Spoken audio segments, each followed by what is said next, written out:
So hello ಮಕ್ಕಳೇ, ನೋಡಿ relation ಮತ್ತು ಫಂಕ್ಷನ್ಸ್ನಲ್ಲಿ ನಾವು ಗ್ರೇಟೆಸ್ಟ್ ಇಂಟೀಜರ್ಸ್ ಫಂಕ್ಷನ್ಸ್ ಬಗ್ಗೆ ಕಲಿತಿದ್ದೇವೆ.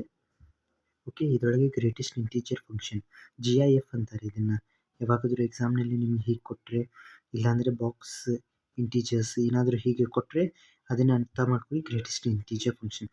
ಇದಕ್ಕಿಂತ ಮುಂಚೆ ನಾವು ಯಾವಾಗಾದರೂ ಸಿಗ್ನಮ್ ಫಂಕ್ಷನ್ ಇಲ್ಲಾಂದರೆ ಹೀಗೆ ಇದು ಮಾಡ್ಯುಲಸ್ ಫಂಕ್ಷನ್ ಈ ರೀತಿಯಲ್ಲಿ ನಾವು ಬರೀತಿದ್ವಿ. ಸೊ ಬೇಸಿಕ್ಲಿ ಈ ಥರ ಇದನ್ನೆಲ್ಲ ನಾನು ಮೊದಲೇ ಕಲಿಸಿದ್ದೇನೆ ಇವೆರಡು. ಇವಾಗ ನೆಕ್ಸ್ಟ್ ನೋಡಿ ಗ್ರೇಟೆಸ್ಟ್ ಇಂಟೀಜರ್ ಫಂಕ್ಷನ್.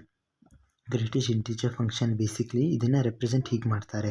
ಒಂದು ಎಕ್ಸ್ ಹಾಕಿ ಅದರ ಮಿಡಲ್ದಲ್ಲಿ ಅಕ್ಕಪಕ್ಕ ಒಂದು ಸ್ಕ್ವೇರ್ ಬ್ರ್ಯಾಕೆಟ್ ಹಾಕ್ತಾರೆ. Opening square bracket and closing square bracket. Definition ನೋಡಿ, if f from R to R ಇದಂತೂ ಬೇಸಿಕ್ಲಿ ಇದ್ದೇ ಇರುತ್ತೆ ಎಲ್ಲದರೊಳಗೆ. Is defined by y equals to f of x, ಇದಂತೂ ಕಂಪಲ್ಸರಿ ಇದೆ, equals to square bracket of x ಅಂದರೆ GIF greatest integer function. ಇದರ definition ಏನಿದೆ, equals to the greatest integer less than or equals to x. ಅಂದರೆ ಒಂದು number ಇದೆ ಅಂದರೆ ಅದರೊಳಗೆ ಇಲ್ಲಿದೆ ನಂಬರ್ ಅಂದರೆ ಈ ಸೈಡ್ನಲ್ಲಿ ಯಾವುದೇ ಚಿಕ್ಕದಿರುತ್ತೆ ಇಂಟೀಜರ್ ಅದನ್ನು ತೊಗೋಬೇಕು. ಇವಾಗ ಅರ್ಥ ಮಾಡಿಸ್ತೀನಿ ಎಕ್ಸಾಂಪಲ್ನ ನೋಡಿ. ಎಫ್ ಆಫ್ 4.3ನ ಒಂದು ಗ್ರೇಟೆಸ್ಟ್ ಇಂಟೀಜರ್ ತೆಗಿಬೇಕಂತೆ. ದ ಗ್ರೇಟೆಸ್ಟ್ ಇಂಟೀಜರ್ ಇದೇ ಡೆಫಿನೇಷನಲ್ಲಿ ಬರ್ಕೊಂಡಿದ್ದೇನೆ. The greatest integer less than or equals to 4.3. ಇವಾಗ 4.3 ಇರೋದು ಇಲ್ಲೇ, ಆಯಿತಾ? 4.3 ಇರೋದು ಇಲ್ಲೇ. ಇದಾದ ನಂತರ ನಾವು ಇವಾಗ ಇಂಟೀಜರ್ ಅಂತ ಹೇಳಿದರೆ ಫಸ್ಟ್ ಇಂಟೀಜರ್ ಬಗ್ಗೆ ಅಂತ ಹೇಳಿದರೆ ನೋಡಿ, first of all less than greatest integer less then ಅಂತಿದೆ. ಇದೇನು ಅರ್ಥ ಆಗಲಿಲ್ಲ ಅಂದರೆ ಸಿಂಪಲಾಗಿ ಹೇಳ್ತೀನಿ. ಇಲ್ಲಿ ನಂಬರ್ ಇದೆ, ಇದೆ ಲೆಫ್ಟ್ ಸೈಡ್ನಲ್ಲಿ ಯಾವ ನಂಬರ್ಸ್ ಇದೆಯಲ್ಲ ಅದರೊಳಗೆ ಇಂಟೀಜರ್ ಹುಡುಕಬೇಕು.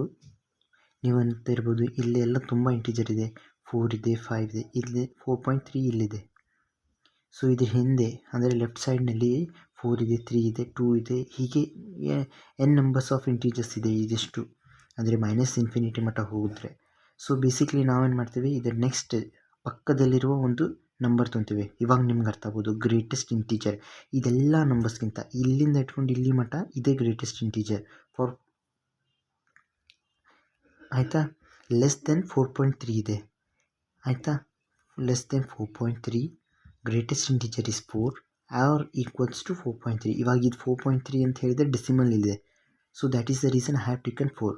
ನಿಮ್ಗೆ ಅರ್ಥ ಆಗಲಿ ದಯವಿಟ್ಟು ಕಮೆಂಟ್ ಮಾಡಿ. ನೋಡಿ, ಬೇಸಿಕ್ಕಾಗಿ ನಿಮ್ಮ ಲೆಫ್ಟ್ ಸೈಡ್ ಹೋಗಬೇಕು. ಲೆಫ್ಟ್ ಸೈಡ್ನಲ್ಲಿ ನಿಮಗೆ ಯಾವುದು ಇಂಟೀಜರ್ ಸಿಗುತ್ತೆ ಆ ಇಂಟೀಜರ್ ತೊಗೋಬೇಕಷ್ಟೇ. ಲೆಫ್ಟ್ ಸೈಡ್ ಯಾವುದು ಇಂಟೀಜರ್ ಸಿಗುತ್ತೆ. ಇವಾಗ ಕೆಲವೊಮ್ಮೆ ಏನು ಮಾಡ್ತಾರೆ, ಇದು ಪಾಸಿಟಿವ್ ನಂಬರ್ಸ್ನಲ್ಲಿ ಬರುತ್ತೆ.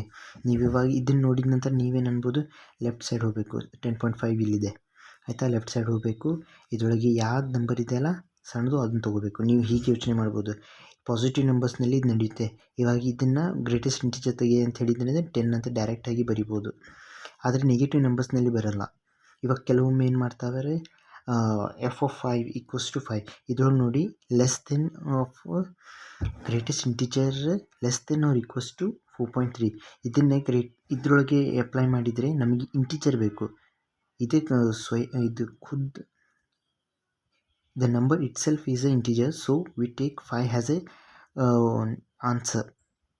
ಓಕೆ, ನಿಮ್ಗೆ ಅರ್ಥ ಆಗಲಿ ದಯವಿಟ್ಟು ಕಮೆಂಟ್ ಮಾಡಿ. ಸಿಂಪಲ್ ಆಗಿದೆ. ನೀವು ಇಲ್ಲಿ ಲೆಫ್ಟ್ ಸೈಡ್ ಹೋಗಬೇಕು. 5 ಇದ್ದರೆ ಇಂಟೀಜರ್ ಇದ್ದರೆ ಇಂಟೀಜರೇ ಬರೀರಿ. ಇಂಟೀಜರ್ ಇರಲಿಲ್ಲ ಅಂದರೆ ಏನು ಮಾಡಿ, ಅದನ್ನು ಡೆಸಿಮಲ್ ಇದ್ದರೆ ಅದರ ಲೆಫ್ಟ್ ಸೈಡ್ ನೋಡಿ, ಲೆಫ್ಟ್ ಸೈಡ್ನಲ್ಲಿರೋದು ಒಂದು ಗ್ರೇಟೆಸ್ಟ್ ಇಂಟೀಜರ್ ಚೂಸ್ ಮಾಡಬೇಕು. ಇವಾಗ ಕೆಲವೊಮ್ಮೆ ಏನಾಗುತ್ತೆ, ಇದು ನೋಡಿ ಎಕ್ಸಾಂಪಲ್ನಲ್ಲಿ ಇವಾಗ 2 ಇತ್ತೆ ಅಂದರೆ ಅದೇನಾಗುತ್ತೆ, 2ನೇ ರೆಪ್ರೆಸೆಂಟ್ ಮಾಡುತ್ತೆ. ಟು ದ ಬಾಕ್ಸ್ 2ನೇ. ಅದೇ 2.3 ಇತ್ತಂದರೆ ಹೀಗೆ ಬಂದು ಮತ್ತೆ 2ಗೆ ಅಂಟೋದು. ಅದೇ 2.99 ಇದ್ರೂ ಅದೇನಾಗುತ್ತೆ, ಇಲ್ಲಿಂದ ಇಲ್ಲಿಗೆ ಜಂಪ್ ಆಗುತ್ತೆ. ಓಕೆ, ಇಲ್ಲಿ 2.9 ಮಾಡಿದ್ದೇನೆ. ಅದೇ 3 ಇತ್ತಂದರೆ ಅದೇನಾಗುತ್ತೆ, 3 ಆಗುತ್ತೆ. ಬೇಸಿಕ್ ಇದೇ ಡೆಫಿನೇಷನ್. ಇವಾಗ ನೋಡಿ ಮೈನಸ್ನಲ್ಲಿ ನೆಕ್ಸ್ಟ್ ವಿಡಿಯೋದಲ್ಲಿ ಹೇಳ್ತೇನೆ, ಯಾಕೆಂದರೆ ಸ್ವಲ್ಪ ನನಗೆ ವಿಡಿಯೋ ಸ್ವಲ್ಪ ಲಾಂಗ್ ಆಗ್ತಿದೆ. So thanks for watching. ಇದರೊಳಗೆ ಏನಾದರೂ ಅರ್ಥ ಆಗಿಲ್ಲ ದಯವಿಟ್ಟು ಕಮೆಂಟ್ ಮಾಡಿ. ಥ್ಯಾಂಕ್ಸ್.